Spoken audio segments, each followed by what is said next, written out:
उद्यमेन हि सिद्धयन्ति कार्याणि न मनोरथैः न हि सुप्तस्य सिंहस्य प्रविशन्ति मुखे मृगाः।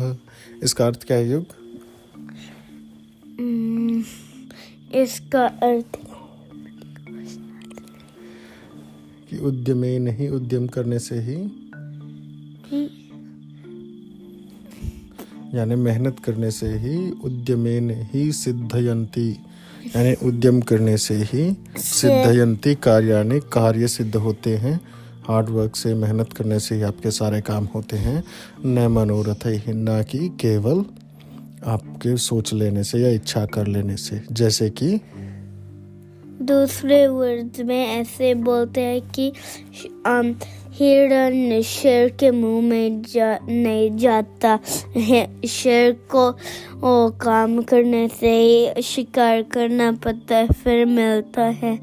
हाँ, जैसे सोए हुए शेर के मुंह में हिरण खुद नहीं जाता। न ही सुप्तस्य सिंहस्य प्रविशन्ति मुखे मृगाः। जैसे सोए हुए शेर के मुंह में हिरण नहीं जाता, उसे भी शिकार करके ही खाना पड़ता है। तो ऐसे ही खाली सोचने से आपके काम कभी नहीं होते, आपको मेहनत करनी ही पड़ती है ना। शेर तो जंगल का राजा है और इतना बड़ा विशाल जानवर होते हुए वैसे बैठ के सपने ले सोता रहा, हा मस्त हिरन आ रहा है, हा अभी आ जाएगा। ऐसे थोड़ी आता है कभी। तो ऐसे ही लाइफ में हमें भी काम करने पड़ते हैं। तो ऐसे ही आज की हमारी कहानी है, हमें 2 शिक्षाएं देते हुए। पहली तो यही कि हमें मेहनत करनी चाहिए और उसी से हमारे सारे काम सिद्ध होते हैं। लेकिन दूसरी तरफ ऐसे लोग होते हैं जो सोचते हैं कि यार जो होना है वो तो होगा ही, तो हम काम क्यों करें। जैसे वो कहते हैं ना कि जब जब जो होना है तब तब सो होता है। अब जब होना ही है तो फिर हम काम क्यों करें। ऐसे भी लोग होते हैं जो अपनी बातों को टाल देते हैं, है ना, और अपने ना करने की इच्छाओं को उसके बहाने ढूंढते रहते हैं। तो ऐसे ही 2 कहानियाँ पैरेलल चलती हैं इसमें। एक बताती है कि आपके काम करने से चीज़ें बदलती हैं। दूसरी बताती है कि कुछ चीज़ें ऐसी होती हैं जो आपको एक्सेप्ट करनी होती हैं, जैसे डेथ, है ना। Everybody has to die and everybody has to move on, but that doesn't mean that you don't do anything or you don't keep yourself. और घमंड की भी बात आती है। असल मेरे दिमाग में ना अभी बहुत सारी कहानियाँ दौड़ रही हैं और वो सारी ऐसे तो मिक्स हो जाएंगी। तो एक काम करते हैं, एक कहानी शुरू ही कर देते हैं, है ना, ताकि हम बाकी कहानियों को बाद में धीरे धीरे ऐड करते रहेंगे। तो एक बार क्या हुआ, वो था एक मूर्तिकार था, बड़ी अच्छी मूर्तियाँ बनाता था वो। उसकी मूर्तियाँ एकदम रियल लगती थी। अगर एक जिंदा आदमी को खड़ा कर दो और उसी की बनाई हुई उस मूर्तिकार की मूर्ति को बना दो तो कोई पहचान नहीं सकता था कि कौन असली है और कौन मूर्ति है। इतनी रियलिस्टिक, इतनी ज़बरदस्त वो मूर्तियाँ बनाता था वो। तो एक दिन उसे सपना आया और सपने में उसको यम देवता आए और कहा कि भाई देख, तू बहुत अच्छा मूर्तिकार है और इसलिए मैं तुझे आगाह करने आया हूँ कि 2 दिन बाद ना तेरी मृत्यु है, तो तुझे जो अपने काम पेंडिंग है वो निपटा लेना और उसके बाद मैं तुझे लेने आऊँगा, मृत्यु तुझे लेने आएगी। वो बड़ा घबरा गया। वो भाग के अपने गुरु के पास गया, जिन्हें वो मानता था स्पिरिचुअल गुरु। कहा, गुरु जी ऐसे सपना आया और सुबह का सपना कहते हैं सच होता है, जो आपने सुबह सुबह ब्रह्म मुहूर्त में देखा हो। तो उसके गुरु ने ध्यान लगा के देखा, बोला हाँ भाई ये है। तो और देखो, मृत्यु को तो कोई टाल नहीं सकता है। आपने अच्छा जीवन जिया है, अब आप अच्छे से अपना ठीक है, अब नेक्स्ट लाइफ में प्रवेश करो। What's so wrong about it? बोला नहीं गुरुजी, मैं तो डर रहा हूँ, मुझे नहीं। अब अरे भाई, Everybody has to go through the same process. Just accept it. You have lived a good life. और उसको आप अच्छी लाइफ को जी के और अब ऐसे खुशी खुशी अगली लाइफ में प्रवेश करो. आपकी मूर्तियाँ बनाई हैं वो हमेशा थोड़ी रहती हैं, वो भी तो टूट जाती हैं. आपने मिट्टी उठाई थी, मिट्टी से मूर्ति बना दी, मिट्टी टूट के फिर मूर्ति बन गई, उसका फिर और कुछ बनेगा, आपका घर बना है. तो it's just part of life cycle, है ना. अब आप पानी को सारा समुद्र में थोड़ी भर लोगे. जब तक उसका एवेपोरेशन, कंडेंसेशन और प्रेसिपिटेशन नहीं होगा तो वो तो वाटर साइकिल नहीं चलेगी. फिर आपके ना बादल होंगे, ना बारिश होगी, ना नदी, ना समंदर. तो ये तो प्रकृति का नियम है, आपको इसको फॉलो करना ही पड़ेगा. तो बोला नहीं गुरुजी, मैं बहुत डर गया हूँ, मुझे आप एक बार बचा लो कुछ भी. तो उसके गुरु ने कहा देख ऐसा होता नहीं है, लेकिन फिर भी एक काम करो, मैं तुम्हें तरकीब बता देता हूँ, ठीक है, कि तुम अच्छे मूर्तिकार हो और अपनी मूर्ति जैसी बना लो. अपनी तुम 25-30 मूर्तियाँ बना के रखो और उनमें देखें कि यम के दूत तुम्हें पहचान पाते या नहीं पहचान पाते हैं. बोला हाँ ये तो मैं बहुत अच्छे से कर सकता हूँ, इससे बढ़िया मूर्तियाँ तो मैंने कभी नहीं बनाई होंगी. मैं एकदम सबसे बढ़िया मूर्तियाँ बनाता हूँ, उनके बीच में खड़ा हो जाऊँगा, यम के दूत मुझे पहचान ही नहीं पाएंगे. बोले ठीक है. तो गुरुजी मुझे देर हो रही है तो मैं चलता हूँ. तो गुरुजी ने जाते जाते कहा ये काम करो, ये और अगर फिर भी ज़रूरत पड़े तो ये मेरा घोड़ा ले जाओ.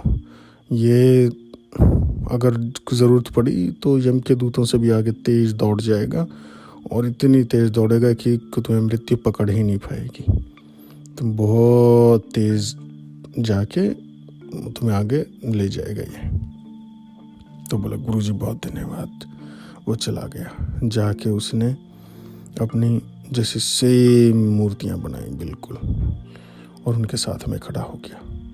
वैसी जीवंत मूर्तियाँ लग रही थी कि कोई चूक कहीं से नहीं, पलक झपकने तक की भी चूक नहीं, बाल का भी इधर उधर ना हो. अब यम के दूत आए. यम के दूतों को बड़ी मुश्किल हुई कि भाई ये क्या है, ये तो इसने हमें दुविधा में डाल दिया, कैसे पहचाने. तो उन्होंने भी दिमाग लगाया और कहा तुमने देखो मूर्तियाँ तो बहुत ज़बरदस्त बनाई हैं, लेकिन बस एक कमी रह गई.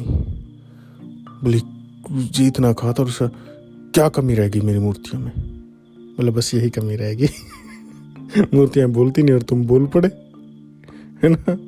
तो वहाँ पे उन्होंने क्या किया, जो उसका प्राइड था, उसका घमंड था, घमंड नहीं उसका प्राइड भी कह ले, उसको उन्होंने ट्रिगर कर दिया. ऐसे होता है ना जब कोई हमारे इमोशंस को ट्रिगर करता है तो हमसे कुछ भी करा लेता है. बस यही थी कि इनमें जान नहीं है, तुम में जाने तुम्हारे में इमोशन, और तुम ये चीज़ें झेल नहीं पाए. अगर तुम भी अंदर से शांत हो जाते, तुम्हारा मन शांत हो जाता, तो तुम्हें भी कोई प्रॉब्लम नहीं होती. बोला चलो अब हमारे साथ. वो डरा हुआ था, बोला कभी नहीं आऊँगा तुम्हारे साथ. अपने गुरु के घोड़े पे बैठ कर दौड़ गया, तगड़ तगड़ तगड़ तगड़ तगड़ तगड़ तगड़. घोड़ा इतनी दौड़ गया कि यम के दूत बहुत पीछे रह गए. और उसने सोचा कि तो दूर दूर तक कहीं नहीं दिख रहे हैं और ये अब मुझे कहीं नहीं पकड़ पाएंगे, कहीं नहीं ढूंढ पाएंगे. जब उसे लगा कि कम से कम भी आधे घंटे का 1 घंटे का गैप हो गया है और वो दूर चला गया. बोले ठीक है अब कहीं नहीं आएंगे, अब तो मैं आराम कर लेता हूँ थोड़ा सा, घोड़ा भी थक गया, इसको भी पानी पिला लेता हूँ. उसने वहाँ पे उतरा और देखा कि एक झरना सा था और उस झरने पे वो जब पानी पीने लगा, घोड़े को भी उतारा तो ऊपर से एक बड़ी सी चट्टान गिरी और उस चट्टान के नीचे वो दब गया और उसके प्राण पखेरु उड़ गए. और वहीं पे यम के दूत खड़े थे. बोला अरे ये क्या, ये कैसे हुआ, तुम यहाँ कैसे पहुँचे. तो यम के दूतों ने कहा भाई तेरी मृत्यु की जगह तो यही निश्चित थी, तुझे अपने घर में थोड़ी मरना था तेरी तो डेथ यहाँ पे ऐसे होनी थी. तो जब जब जो होना है तब तब सो होता है, लेकिन तूने प्रयास अच्छे किए हैं और प्रयास अच्छे करने के कारण से तेरे में जीने की आकांक्षा है, चाहत है. तो हमने यमराज से पूछा और हम तुझे जैसे एक्सटेंशन मिलती है ना, थोड़ी एक्सटेंशन और देते हैं, लेकिन उसके लिए तुझे एक्सेप्ट करना ज़रूरी था ये सारी चीज़ें, ताकि अब जब तू जो भी काम करे उसमें कभी प्राइड ना लेके आए, शांति से रहे और अपनी लाइफ को, मृत्यु को एक्सेप्ट कर ले. तो उन्होंने उसे प्राणदान दे भी दिया था, और 10 साल का,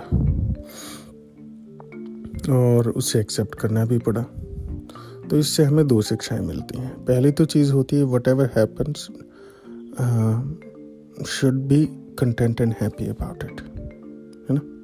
वो क्या बोलते हो आप, you get what you get And you don't get upset. हाँ, you get what you get and you don't get upset. Why we get upset? The only reason we get upset is when life doesn't happen the way we want. And in that option, we have 2 options. Either we change our want, the way we want our life to happen, or we change the circumstances and make the life happen the way we want it.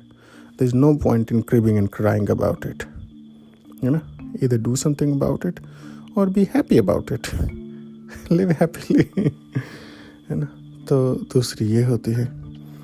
और बिना किए भी कई बार हम क्या करते हैं, बड़ी हमारे जो इमोशंस होते हैं, हमारे ह्यूमन नेचर है, बड़ा बारीक है।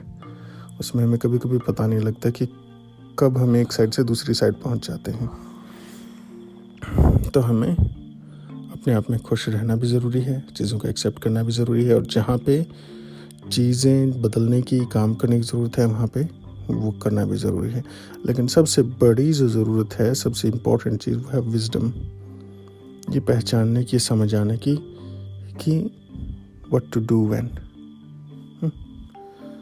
और दूसरी जो हमने शुरू में ही श्लोक पढ़ा था, वो भी काम आता है कि पहला तो हो गया था कि जब जब जो होना है तब तब सो होता है।